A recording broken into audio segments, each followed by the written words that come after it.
ஒரு கப் அளவுக்கு பச்சரிசி எடுத்துக்கோங்க. அதை நல்லா 2 மணி நேரம் ஊற வச்சுக்கோங்க. ஊற வச்சுட்டு களைஞ்சு கொஞ்சமா உப்பு சேர்த்து நல்ல வெண்ணெய் மாதிரி மையா அரைச்சு எடுத்துக்கோங்க. மிக்சியில அரைச்சு கொஞ்சம் குறகுறப்பா இருக்கிற மாதிரி இருந்ததுன்னா ஒரு வடிகட்டியில போட்டு நல்லா வடிகட்டி எடுத்துக்கோங்க. அப்பதான் கொழுக்கட்டை நல்லா சாஃப்டா டேஸ்டா இருக்கும். நான் ஏற்கனவே இந்த மாதிரி அரைச்சு எடுத்து வச்சிருக்கேன். ஒரு கடாயில 1 டேபிள் ஸ்பூன் அளவுக்கு நல்லெண்ணெய் எடுத்துக்கோங்க. இது கூட இந்த மாவை சேர்த்துக்கோங்க. நீங்க நார்மலா எவ்வளவு தண்ணி விட்டு அரைப்பீங்களோ அந்த மாதிரி மாவு அரைச்சுக்கலாம். இப்ப அடுப்புல வச்சு நல்லா இதை கிளற ஆரம்பிக்கலாம். மிதமான தீயில வச்சு கிளறிக்கலாம். இந்த மெத்தட்ல பண்ற மாவு பால் கொழுக்கட்டை, நார்மல் கொழுக்கட்டை, மோதகம், இடியாப்பம் எல்லாத்துக்குமே ரொம்ப நல்லா இருக்கும். மாவு அவ்வளவு சாஃப்டா இருக்கும். மாவு மெதுவா இந்த மாதிரி ஹார்டாக ஆரம்பிக்கும்.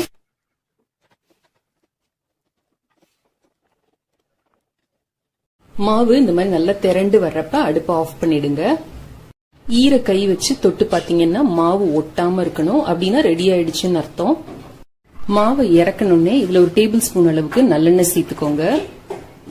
இஞ்சி பூண்டு இடிக்கிற கல்லு இல்லாட்டி பொட்டேட்டோ மேஷர் வச்சு நல்ல மாவை இடிச்சுக்கோங்க.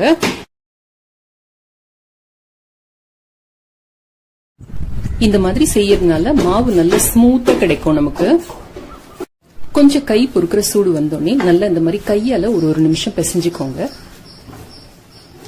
இதை உடனே எடுத்து ஒரு பாக்ஸ்ல வச்சு ஒரு ஈர துணி போட்டு நல்லா டைட்டா கவர் பண்ணி வச்சிடுங்க. இல்லாட்டி காஞ்சு போயிடும். சின்ன சின்னதா இந்த மாதிரி உருட்டிக்கிட்டோம்னா பால் கொழுக்கட்டை பண்றதுக்கு, அம்மணி கொழுக்கட்டை அல்லது மணி கொழுக்கட்டை பண்றதுக்கு இதை யூஸ் பண்ணிக்கலாம்.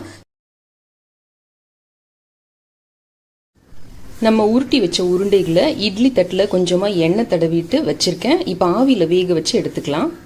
இட்லி பானையில தண்ணி நல்லா கொதிக்க ஆரம்பிச்சோடனே இந்த உருட்டி வச்ச உருண்டைகளை வச்சு 7ல இருந்து 8 நிமிஷம் வரைக்கும் வேக வச்சு எடுத்துக்கலாம். அம்மணி கொழுக்கட்டை வெந்து ரெடியா இருக்கு. கப் அளவுக்கு உளுந்து எடுத்துக்கோங்க. அதை நல்லா 1/2 மணி நேரம் களைஞ்சிட்டு ஊற வைங்க. ஊற வச்சுட்டு நல்லா வேக வச்சு எடுத்துக்கோங்க. இந்த மாதிரி நல்ல நெத்து பருப்பா இருக்கணும். ரொம்ப குழஞ்சு வெந்துடக்கூடாது.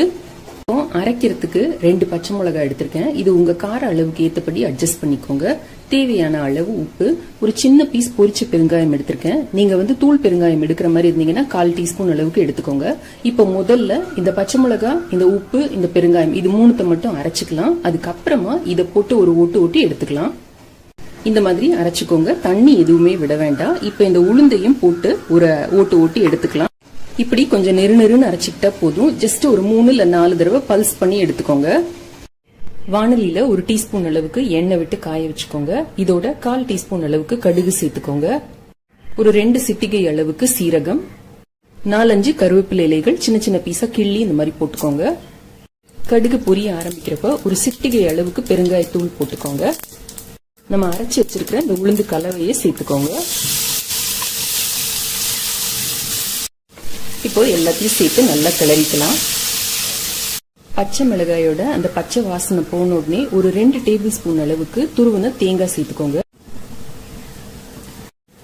இப்ப எல்லாத்தையும் சேர்த்து ஒரு தடவை கலந்துட்டு அடுப்பை ஆஃப் பண்ணிடுங்க. அவ்வளவுதான், நம்மளோட உளுந்து பூரணம் அல்லது கார பூரணம் தயார். பேன்ல 1 டேபிள் ஸ்பூன் அளவுக்கு நல்லெண்ணெய் எடுத்திருக்கேன். இதுல 1/4 டீஸ்பூன் அளவுக்கு கடுகு சேர்த்துக்கலாம். ஒரு சிட்டிகை அளவுக்கு சீரகம் சேர்த்துக்கலாம். ஒரு சிட்டிகை பெருங்காயத்தூள். கடுகு வெடிக்க ஆரம்பிச்சதும் இந்த அம்மணி கொழுக்கட்டைகளை எடுத்து போட்டுக்கோங்க. ஒரு தடவை மிக்ஸ் பண்ணி விடுங்க. நம்ம தயார் பண்ணி வச்சிருக்கிற இந்த உளுந்து பூர்ணத்துல இருந்து 1 டேபிள் ஸ்பூனோ 2 டேபிள் ஸ்பூனோ உங்களோட சுவை அளவுக்கு ஏற்றபடி இதை நீங்க அட்ஜஸ்ட் பண்ணிக்கலாம். சேர்த்துக்கோங்க.